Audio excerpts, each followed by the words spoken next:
Суперлига болады. Кем дегенде Суперлиганы құруға рұқсат берілді. Еуропа одағының соты осындай рұқсат беріп отыр. Заң бойынша ешбір ұйым енді Суперлигаға қарсы шыға алмайды. Және FIFA Суперлигаға кірген клубтарды жазалай алмайды. Бұл екінші тайм арнасы, мен Есет Төлеш, бүгін Суперлига жайында сөйлесеміз. Жаңа турнирдің форматы қандай болады? Қай клубтар Суперлигаға кіруге келісіп отыр? Қай клубтар қарсы шығып жатыр? UEFA мен FIFA-ның реакциясы қандай? Бізді тағы да сот күтуі мүмкін бе? Сұрақ өте көп. Жауабын бірге табуға тырысамыз. Кеттік. Жігіттер, биыл достарымыз Теннисте KZ қосымшасын жаңартқан болатын. Теннисте KZ дегеніміз бұл шексіз бонустар, үлкен көлемдегі кэшбэк және өте ыңғайлы қосымша. Қызық болса, төменге сілтемесін қалдырамын. Маңыздысы басты пайда көру үшін емес, тек көңіл көтеру үшін қойыңыздар. Басынан бастайық. Жалпы үздік клубтардың басын қосып топ турнир құру идеясы өткен ғасырдан бері келе жатыр. Бірақ оны ешкім ұйымдастыра алмай жүрген еді. 2021 жылы сәуірде Суперлига ресми түрде құрылды. 12 топ команда бірігіп бүкіл әлемді шулатқан Реал Мадрид, Барселона, Атлетико, Арсенал, Ливерпуль, Манчестер Юнайтед, Манчестер Сити, Тоттенхем, Челси, Интер, Милан, Ювентус. Бірақ Мадрид пен Барселона ғана қалған клубтың бәрі Суперлигадан шығып кетті. Себебі UEFA, FIFA топ 5 лиганың ұйымдастырушылары жаңа турнирге қарсы шыққан болатын. Тіпті Суперлигаға кірген клубтарды барлық турнирден шеттетіп тастаймыз деп қорқытты. Суперлигада ойнайтын футболшылар құрамаға шақыртылмайды деп міне жан-жақтан қыспаққа алған, жан-жақтан қорқытып ақыры Суперлиганың жолын жапты. Бірақ 2,5 жылға созылған ақыры сот болды. Бұл сот Еуропа одағының соты болатын. Сөйтіп 21 желтоқсанда кеше ғана Еуропа одағы Суперлиганы құруға рұқсат беріп отыр. Еуропа одағының соты. Бұл сот футбол, FIFA мен UEFA-ға тиесілі емес екенін айтып, ашық бәсекеге жол берілуі керегін мәлімдеп отыр. Суперлиганың форматы қалай болады? 21 желтоқсанда лига жаңа форматын ұсынды. Турнирге 64 команда қатысады. Олар 3 лигаға бөлінеді: жұлдызды, алтын және көк лига. Жұлдыз бен алтын лигаға 16 клубтан қатысады. Әр лигада 8-8-ден 2 топ болады. Әр клуб қыркүйек пен сәуір арасында 14 матч өткізеді. Кейін топтағы үздік 4-еу ширек финалға жолдама алады. Ар жағын білесіздер, Чемпиондар лигасының қазіргі форматы сияқты ширек финал мен жартылай финал 2 ойыннан тұрады. Өз алаңда және сырт алаңда, және бір ойын финал, бір ғана кездесу бәрін шешеді. Былайша айтқанда плей-офф Чемпиондар лигасына ұқсайды. Бұл 3 лига арасында ауысым болады, яғни соңғы орын алған командалар төмендейді, алтын мен көк лигалардың жеңімпазы жоғарылайды. Көк лигаға қатысатын 32 команданың 20-сы жыл сайын ішкі чемпионаттағы нәтижесіне қарай ауысып отырады. Ал ойындар аптаның ортасына жоспарланған, яғни Чемпиондар лигасының күндерінде. Жалпы алғанда Суперлига Чемпиондар лигасының орнын баспақ. Әрине, жаңа турнир UEFA мен FIFA-ға тиімсіз, ұнамай отыр. Себебі Чемпиондар лигасы жоғалады, олар футбол әлеміндегі үстемдігін жоғалтып алады. Биліктен айырылып қалуы әбден ықтимал, сондықтан олар барын салып, араға ұлттық федерацияларды қосып, Суперлиганың болашағына балта шабуға тырысып жатыр дәл қазір. Топ 5 лига ұйымдары толығымен қарсы шықты деуге болатын шығар. Ұлыбритания билігі, спорт министрлігі және Англия премьер-лигасымен бірге үн қатып, Суперлигаға қарсы шықты. Ағылшын клубтарына жаңа турнирге қосылуға тыйым салынатын заң жобасын әзірлеп жатыр қазір Англияда. Және қандай да бір англиялық команда Суперлигада ойнайтын болса, олардан 30 ұпайы алынып тасталады және 29 миллион еуро көлемінде айыппұл саламыз деп қорқытып жатыр. Сондықтан Суперлигада Англияның топ командалары ойнауы дәл қазір мүмкін болмай тұр. Ал Италия футбол федерациясы болса, одан әріге кетті. Италиялық федерацияның басшысы Суперлигаға қатысатын итальян командаларын бірден А сериясынан шеттетіп тастаймыз деп қорқытып отыр. UEFA президенті Александр Чеферин былай дейді: оларды тоқтатуға тырыспаймыз, ойына келгенін аша берсін. Тезірек өзінің топ турнирін бастайды деп үміттенемін. 2 қатысушымен. Футбол сатылмайды. Сөйтіп, бір қатар топ клуб алғашқы күні 21 желтоқсанда кеше Суперлигадан бас тартып үлгерді. Ең көбі Испаниядан. Олардың қатарында Атлетико, Севилья, Реал Соседат, Жирона бар. Леванте мен Гранада секілді клубтарда бас тартып жүр, олар сол Суперлигаға қатысатын сияқты. Англиядан Манчестер Юнайтед, Манчестер Сити, Тоттенхем, Челси және Лутон Таун Суперлиганы қолдамайтынын ашық айтты. Франциядан ПСЖ, Монако мен Лион жаңа турнирден бас тартты. Неміс гранттары Бавария мен Боруссия Дортмундта. Сол тізімде оларда Суперлигаға қатысымыз жоқ, біз қатыспаймыз, өздерің ойнай беріңдер деп жатыр. Италиядан Интер, Рома, Аталанта қарсы болып отыр. Тіпті Пескарада Суперлигада ойнамаймыз деген өздерінің мәлімдемесін жасаған. Одан бөлек Еуропаның бірқатар мықты командалары Порту, Брага, Копенгаген, Фейнорд, Фенербахче де Суперлиганы қолдаған жоқ. Суперлиганы ұйымдастыратын А22 деген компания бар. Сол компанияның бас директоры Бернт Райхардтың сөзінше, негізі көп клуб Суперлигаға қосылғысы келеді, бірақ қорқады екен.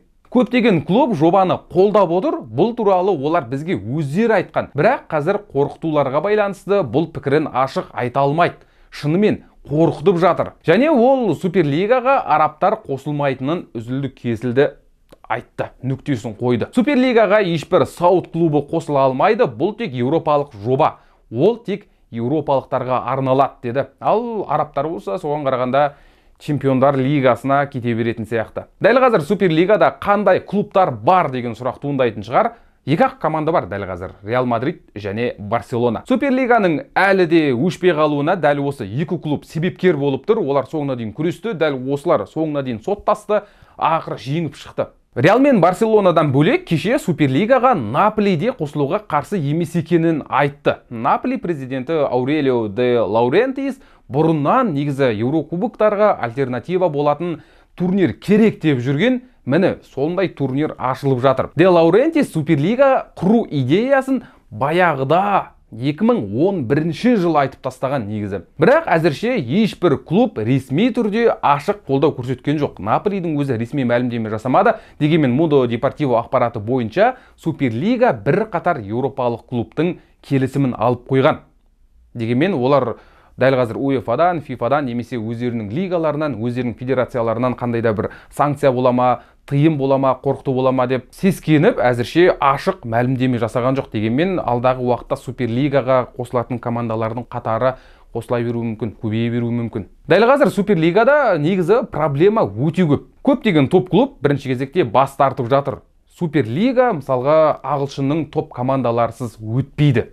Бұл анық. Қанша жерден Испания гранттары болсын, Италия, Франция, Бундеслиганың Бавария мен Боруссиясы келсін, бәрібір егер Англия премьер лигасынан ешкім қатыспаса, бұл ешқандай да Суперлига емес. Мұны негізі қазір Барселонада, Реал Мадридте жақсы түсінетін шығар. Олар асықпай дәл қазір ағылшын командаларымен келіссөз жүргізіп, мүмкін оларды көндіруге тырысады. Егер Англия премьер лигасы ағылшын клубтарына Суперлигаға қосылуға қарсы болып бір заң шығарып жатса, Еуропа одағының соты Англияға жарамсыз болып қалады. Себебі Ұлыбритания жалпы Еуропа одағына кірмейді, олар шығып кеткен. Сондықтан Ұлыбританияда жаңа бір сот болуы мүмкін.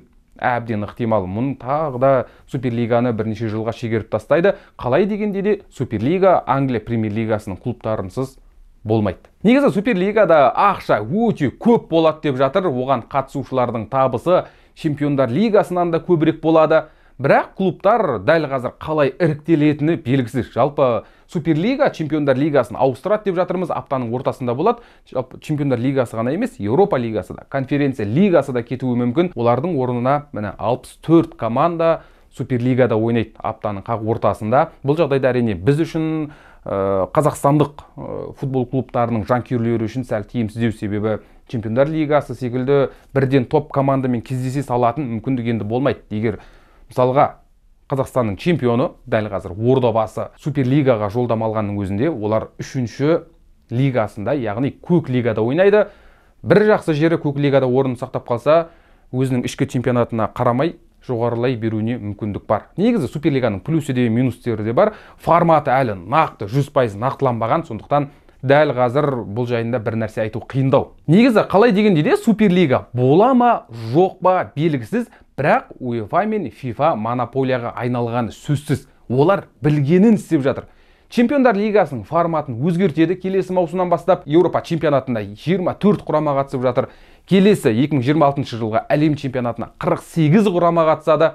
ал 2025 жылы клубтар арасындағы әлем чемпионатын қосып қойып отыр. Енді бұрыннан бар, бірақ бұрын 7-8 команда қатысатын еді. Қазір үлкен турнир, 32 команда қатысатын бір толыққанды көңіл бөлетін турнирге айналды. Мұның бәрі әрине командалардың қамын ойлау емес. Мысалға әлем чемпионатына 48 құрама қатысса, немесе Еуропа чемпионатына 24 команда қатысатын болса, мұның бәрі негізі бір ортан қол командаларға мүмкіндік болсыншы деген ой емес. FIFA-ның да UEFA-ның да ойы дәл қазір ақша. Егер құрамалар көп болса, қатысушы көп болса, матч көп болады, ал матч көп болса, ақша көп болады. Сондықтан дәл қазір FIFA мен UEFA негізі біз футболды ойлап жатырмыз. Сондықтан командалардың санын көбейтіп жатырмыз, жаңа турнирлер толтырып жатырмыз. Соның бәрі клубтар үшін, жанкүйерлер үшін десе, мұның бәрі негізі өтірік. Сондықтан міне осы UEFA мен FIFA-ға қарсы тұратын бір ұйым қажет болған. Әйтпесе аналар білгенін істеп кетті. Тым болмаса UEFA келесі жаңа бір формат енгізетін болса, ойланады, ал жақта Суперлига бар, қарсы шығу мүмкін клубтар деген секілді бір сескену пайда болатын шығар, мүмкін. Кешегі UEFA президенті Чефериннің футбол сатылмайды деген сөзі адамның күлкісін келтіреді. Дәл қазір керісінше футбол сатылып біткен сияқты. Қалауын тапсаң қар жауар дейді, ақшасын берсең UEFA мен FIFA кейбір нәрсеге көзін жұма салады. FIFA-ның бір өзінде жемқорлық дауы өте жиі болады. Катар, Сауд Арабиясының ақшасы жетпей жатыр оларға. Сондықтан жаңа демеушілер тауып, жаңа турнирлер қосып, әйтеуір ақшасын қампитып толтырып жатыр қалдасын. Сондықтан футбол сатылмайды деген ұран айту дәл осы бір Суперлигаға қатысты меніңше дұрыс емес. Суперлига керісінше ақшаны командалар көбірек алғанын қалап отыр. Әрине Суперлигаға қатысты проблема да көп. Оның бәрін алдағы уақытта форматтары нақтыланғаннан кейін айта жатармыз. Бірақ Суперлиганың мақсаты дәл қазір айтып жатқаны UEFA мен FIFA монополия болмауы керек. Біз де өзіміз қалайтын турнирді ұйымдастыра алуымыз қажет және ақшаны өзіміз бөлісуіміз керек деген пікірлер айтылған. Осының бәрінен алып келгенде Суперлига негізі құрылып отыр. Суперлига әрине ертең не келесі жылы ашылмайды. 2025-те де ашылмауы мүмкін. Мұндай турнирдің құрылуына негізі біраз уақыт қажет. Алдымен топ клубтарды көндіру керек. Қалай дегенде де Суперлига болашақта өз жолын табатын сияқты. Әйтеуір бір ашылып қалатын шығар. Тіпті UEFA мен ақыры бір келісімге келіп, UEFA мен бірге ұйымдастырып жатса таңғалмаймыз. Бірақ өміршең жоба екені сөзсіз. Оның үстіне Барселона, Реал Мадрид секілді аудиториясы өте үлкен, жанкүйерлері бір армия болатын командалар жаңа лига құрып жатқан кезде, дәл қазір мүмкін керек-ақ турнир осы шығар. Сіз қалай ойлайсыз? Бүгінге осы Суперлига туралы соңғы ақпараттардың бәрі осындай. Алдағы уақытта Суперлигаға кіретін командалардың қатары толығуы мүмкін. Бұл жайында егер маңызды жаңалықтар шығып жатса, әрине сіздермен тағы да видео түсіріп, бәрін бөлісіп отырамыз. Ал енді осы Суперлигаға қатысты немесе футбол әлеміндегі түрлі маңызды жаңалықтарды құр қалмай оқып отырам десеңіздер, менің Telegram арнама жазылыңыздар, төменде сілтемесі болады. 2-ші тайм Telegram арнасы. Ал видео ұнаса лайк басыңыздар, комментарий жазыңыздар және YouTube каналымызға жазылып қойуды да ұмытпаңыздар. Жалпы Суперлига керек пе, керек емес пе? Ойларыңызды жазыңыздар, міндетті түрде оқимыз, пікір алмасайық. Сау болыңыздар.